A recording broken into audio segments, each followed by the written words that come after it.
से निकले अब 1 दिन और 1 रात हो चुकी थी। अब ये दूसरा दिन था। दूसरे दिन हम पहुंच गए वाराणसी और वाराणसी का ये हमारा स्टेशन। यहाँ से हमने बुक किया एक ऑटो और उस पे बैठ के हम आगे चलने लगे, क्योंकि हमें बनारस से थोड़ा आगे जाना था।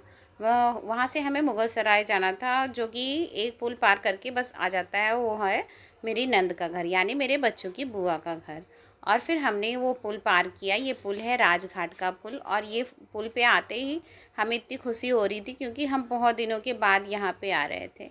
और हम क्यों जा रहे थे बुआ के घर, अपने बच्चों की बुआ के घर पे क्यों जा रहे थे? क्योंकि वहाँ पे शादी थी। और शादी किसकी थी? ये उनके बेटे की शादी थी, और हम वो अटेंड करने जा रहे थे।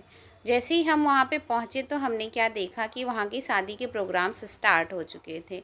ये रहा मंडप, और मंडप की पूजा हो चुकी थी। मंडप की, क्योंकि हमारी ट्रेन थोड़ी लेट हो गई थी ना, तो ये पूजा हम मिस कर लिए। फिर हम वहाँ से दीदी के साथ चले गए मंदिर। मंदिर पे जाने के बाद हमने ये काली माता का मंदिर था, और यहाँ पे हमने जोड़े का सारा सामान चढ़ाया। उनके यहाँ ये रिवाज है कि शादी में दुल्हन का सामान जाने के पहले माता को चढ़ाया जाता है। और फिर ये माता को जब सारा सामान चढ़ा दिया गया, चढ़ाने के बाद जो औरतें वहाँ गई हुई थी, वो सारी औरतों ने डांस किया। और डांस करने के लिए वो एक एक करके सभी आ रहे थे, और सभी डांस कर रहे थे।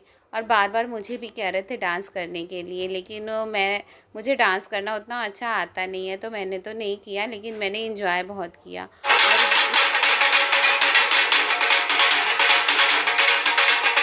इस तरीके से डांस पूरा हुआ। इसके बाद शाम हो गई थी, और जो हमारे दूल्हे राजा थे वो उनको नहला धुला के तैयार कर दिया गया।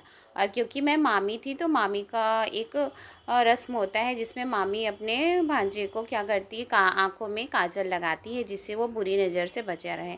तो मैं छोटी मामी हूँ, तो मैंने ये रस्म पूरी की। इसके बाद फिर सभी ने डांस किया, और डांस करने के बाद हमारा प्रोग्राम और आगे बढ़ा। अब दूल्हा घर से निकल के दुल्हन के घर जाने को बिल्कुल रेडी हो चुका था। अब इस टाइम पे सभी उसको टीका लगा रहे थे। जो बड़े लोग होते हैं ना, जितनी औरतें होती हैं, ये सारी उनको टीका लगाती हैं दूल्हे को, और फिर उसकी नज़र उतारती हैं। इस तरीके से ये प्रोग्राम आगे बढ़ रहा था। और मेरे जीजा जी बोल रहे थे जल्दी कर लो, क्योंकि शाम बहुत हो गई है, अभी वहाँ भी जाना है दुल्हन के यहाँ, और वहाँ भी बहुत सारी रस्में होती हैं।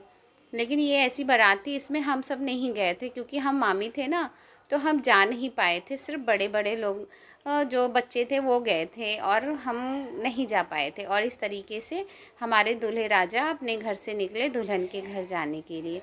और फिर मैंने वहाँ का कोई भी वीडियो कैप्चर नहीं कर पाई ना, क्योंकि मैं वहाँ गई नहीं थी, तो मैं फिर क्या कर सकती थी। लेकिन थोड़ा मेरा बेटा गया था, तो उसने थोड़ा बहुत वीडियो बनाया था, और उसमें से ये दूल्हा है जो कि रथ पे बैठा हुआ है, साथ में मेरा बेटा बैठा हुआ है। इसके बाद ये शादी के बाद सभी आ गए, और फिर अगले दिन रिसेप्शन था। रिसेप्शन पे हम सभी तैयार हो गए, और मेरा भाई भी आया हुआ था, तो हम सब ने फ़ोटो क्लिक की। और फ़ोटो क्लिक करने के बाद हम स्टेज पे जाने लग गए, जहाँ पे दूल्हा और दुल्हन को बिठाया गया था। यहाँ पर गाने का प्रोग्राम था।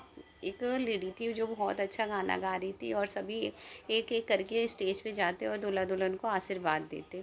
और ये हमारी प्यारी सी बहू रानी साथ में बैठे हुए मेरे भांजे के साथ, और ये मेरा बेटा अपनी नई नई भाभी के साथ बैठा हुआ, क्योंकि वो पहली बार कोई था जिसे वो भाभी कहता, तो वो थोड़ा शर्मा रहा था। फिर क्या था, फिर हमने फ़ोटो क्लिक की, और साथ में मेरी नंद की बेटी वो भी थी, और हम सब ने मिल के फ़ोटो क्लिक की।